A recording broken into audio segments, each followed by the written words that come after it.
Bismillahirrahmanirrahim. Assalamualaikum warahmatullahi wabarakatuh.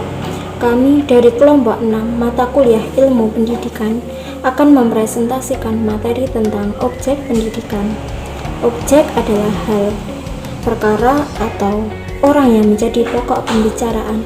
Pendidikan dalam bahasa Inggris adalah education, yang berarti menuntun, mengarahkan, atau memimpin. Ki Hajar Dewantara, salah satu tokoh pendidikan nasional, mengatakan bahwa pendidikan adalah segala daya upaya untuk memajukan budi pekerti, pikiran, serta jasmani agar dapat memajukan kesempurnaan hidup, yaitu hidup dan menghidupkan anak yang selaras dengan alam dan masyarakat. Di sini saya akan menjelaskan objek pendidikan berdasarkan Quran Surat At-Tahrim ayat 6 yang artinya, hai orang-orang yang beriman, peliharalah dirimu dan keluargamu dari api neraka yang bahan bakarnya adalah manusia dan batu. Penjaganya malaikat-malaikat yang kasar, keras, dan tidak mendurhakai Allah terhadap apa yang diperintahkannya kepada mereka dan selalu mengerjakan apa yang diperintahkan. Dalam ayat ini dijelaskan bahwa umat Islam diperintahkan agar sebagian dari mereka memberitahukan kepada sebagian yang lain apa yang dapat menjaga dan menjauhkan mereka dari api neraka. Dalam ayat ini dijelaskan bahwa manusia sebagai makhluk sosial tidak dapat berdiri sendiri dalam mencukupi kebutuhannya. Ia selalu berkaitan dengan yang lain, baik lingkungan maupun keluarga. Dalam hal ini, keberlangsungan pendidikan setidaknya berkaitan dengan 3 unsur, salah satunya adalah keluarga. Ayat ini memberikan gambaran bahwa dakwah dan pendidikan harus diawali dari lembaga yang paling kecil, yaitu diri sendiri dan keluarga, dan menuju yang paling besar. Ayat ini awalnya berbicara masalah tanggung jawab pendidikan keluarga, kemudian diikuti dengan akibat dari kelalaian tanggung jawab, yaitu siksaan. Dalam membicarakan siksaan, Al-Quran menyebutkan bahwa bahan bakar neraka bukan model dan jenis siksaannya. Sementara bahan bakar siksaan di dalam ayat ini digambarkan berasal dari manusia.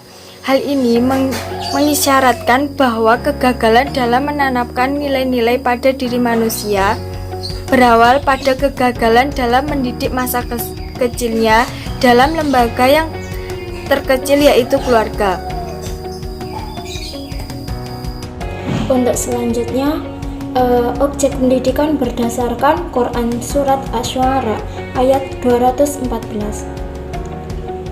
yang berbunyi, Bismillahirrahmanirrahim, wa anzir ashiratakal aqrabin, yang artinya, dan berilah peringatan kepada kerabat-kerabatmu yang terdekat.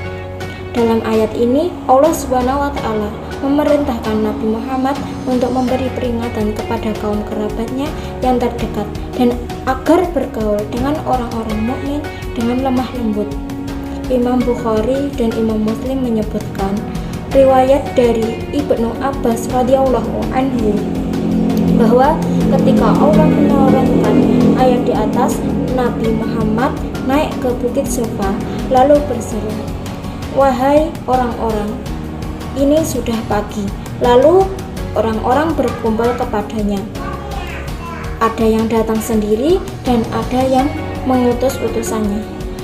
Kemudian Rasulullah Shallallahu Alaihi Wasallam berpidato, wahai Bani Abdul Muthalib, wahai Bani Fihar, wahai Bani Lu'ain, apa pendapat kalian jika aku memberitahu kalian bahwa di kaki bukit ini ada seekor kuda yang hendak menyerang kalian? Apakah kalian mempercayai aku? Mereka menjawab, ya, kami mempercayai Anda. Beliau Rasulullah Shallallahu Alaihi Wasallam bersabda, sesungguhnya aku memperingatkan kepada kalian akan ada azab yang sangat keras. Abu Lahab berkata, celakalah kamu untuk selama-lamanya. Apakah hanya untuk ini kamu memanggil kami? Maka Allah Subhanahu wa Ta'ala menurunkan surat Al-Lahab, di antaranya sebagai berikut. Bismillahirrahmanirrahim. Tabbat yada abi lahabi wa tab, yang artinya binasalah kedua tangan Abu Lahab dan sesungguhnya dia akan binasa. Quran Surat Al-Lahab ayat 1. Menurut Al-Maghari, pemberian peringatan dalam Asy-Syu'ara ayat 214 di atas sifatnya adalah pemberian peringatan secara khusus, dan ini merupakan bagian dari peringatan yang bersifat umum, dan yang untuk itulah Rasulullah diutus. At-Tabari meriwayatkan bahwa ketika surat Asy-Syu'ara 214 ini diturunkan, Nabi menyampaikan pesan suci yang diterimanya kepada seluruh kerabat dan keluarganya Maka dapat disimpulkan bahwa pendidikan merupakan sebuah proses yang dilaksanakan dengan terencana dan secara langsung untuk mendidik, mendewasakan, serta meningkatkan tingkat kehidupan anak secara utuh. Jadi, pendidikan dilaksanakan dimanapun, kapanpun, dan kepada semua manusia. Objek pendidikan adalah murid atau orang yang menerima atau menjalani proses pendidikan yang dilangsungkan oleh subjek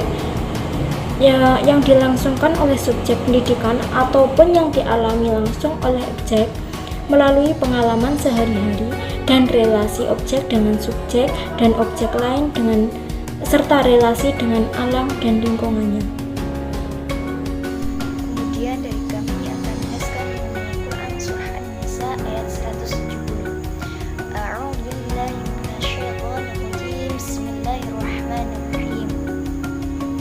Ya ayyuhan nasu qad ja'akumur rasul bil haqqi min rabbikum fa aminu khairan lakum wa in takfuru fa inna lillahi ma fis samawati wal ardi wa kana Allahu 'aliman hakima. Wahai sekalian manusia, sungguh telah datang kepada kalian Rasul kami Muhammad dengan membawa risalah Islam, yaitu agama yang benar dari Tuhan kalian. Maka berimanlah kepadanya dan ikutilah dia. Sesungguhnya beriman kepadanya itu lebih baik bagi kalian. Dan jika kalian berkelanjutan di atas kekafiran kalian, maka sesungguhnya Allah Maha Kaya, tidak butuh kepada kalian dan iman kalian, karena Dia adalah pemilik apa yang ada di langit dan di bumi. Dan Allah juga Maha mengetahui ucapan-ucapan dan perbuatan-perbuatan kalian, juga Maha bijaksana dalam penetapan syariatnya dan perintahnya. Maka apabila langit dan bumi telah benar-benar tunduk kepada Allah secara kauni dan berdasarkan takdir seperti ketundukan seluruh kerajaannya, maka sepantasnya bagi kalian untuk beriman kepada Allah dan Rasulnya Muhammad, dan juga kepada Al-Quran yang diturunkan kepadanya, dan menjadi orang-orang yang patuh terhadap hal itu secara syar'i, sehingga alam semesta secara keseluruhan menjadi tunduk kepada Allah, baik secara takdir kauni maupun syar'i.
Di sini saya akan menjelaskan objek pendidikan berdasarkan Quran Surat Toha ayat 132 yang artinya, dan perintahkanlah kepada keluargamu untuk mendirikan salat dan bersabarlah kamu dalam mengerjakannya. Kami tidak meminta rezeki kepadamu, kamilah yang memberi rezeki kepadamu, dan akibat yang baik di akhirat adalah bagi orang-orang yang bertakwa. Di sini kita dijelaskan bahwa wajib bagi seorang muslim untuk mengajarkan kewajiban-kewajiban yang diperintahkan Allah dan larangan-larangan yang dicegah Allah kepada keluarganya yang meliputi kerabat dan hamba-hambanya. Yang dimaksud keluarga di sini adalah istri, anak, dan hamba sahayanya.